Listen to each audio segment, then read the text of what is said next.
Salve amici e bentornati sul canale. Come vedete oggi non siamo in campagna, ma siamo bensì in una terrazza.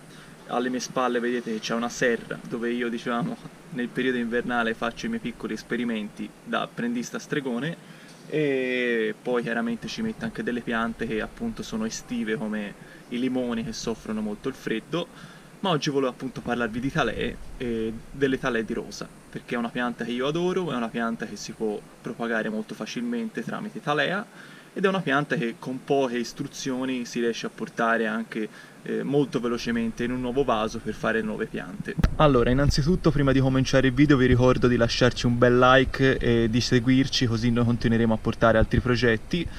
Allora, cosa ci serve per fare una talea di rosa? Innanzitutto bisogna prendere dei rami giovani, appunto della pianta.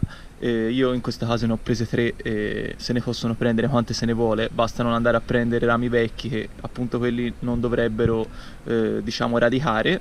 Poi ci servono delle semplici forbici che poi ci servono appunto per fare questi tagli.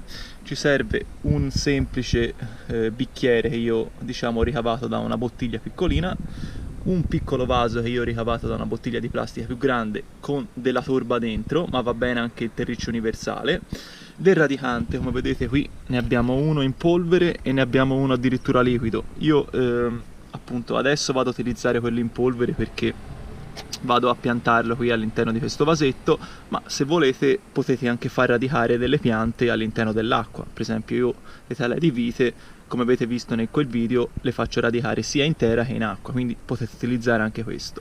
Come vedete qui abbiamo già delle talee che abbiamo già fatto, diciamo, verso novembre, perché le talee appunto si devono fare quando la pianta, diciamo, dorme, quindi prima della primavera oppure anche in inverno. Però chiaramente è importante andarle a mantenere all'interno di un ambiente caldo, come può essere una serra, come può essere anche una casa, però chiaramente ci deve essere luce.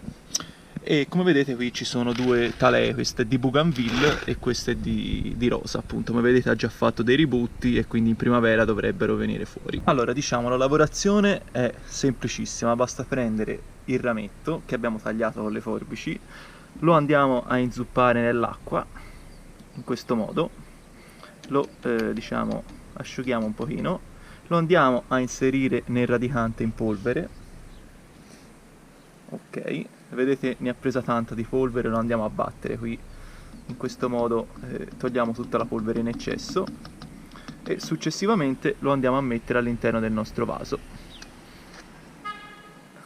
Ok, cercate di spingerlo in fondo, più in fondo possibile, così andiamo a dargli anche più spazio per fare le radici. Poi prendo la seconda e faccio la stessa lavorazione. Lo vado a immergere nella polvere, tolgo la polvere in eccesso e poi lo vado a inserire nella torba.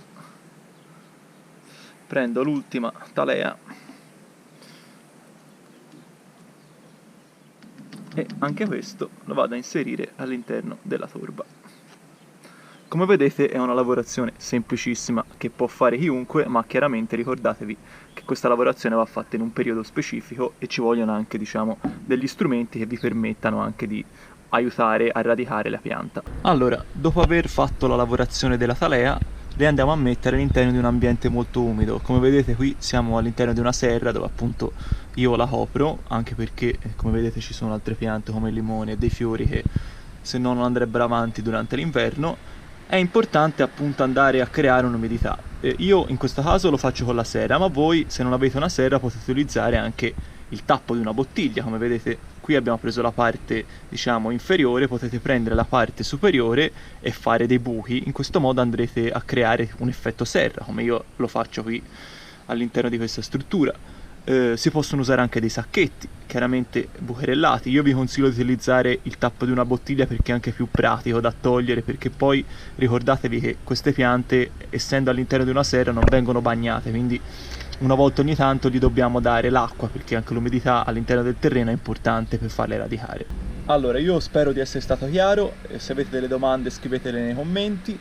Avete visto che appunto è facilissimo fare delle nuove piante di rosa, anche perché diciamo in alcuni vivai sono anche abbastanza costosi, quindi basta avere una semplice rosa e se ne possono generare tantissime. E vi ringrazio per averci seguito, vi ricordo di iscrivervi al canale, di lasciarci un bel like e ci vediamo alla prossima. Ciao!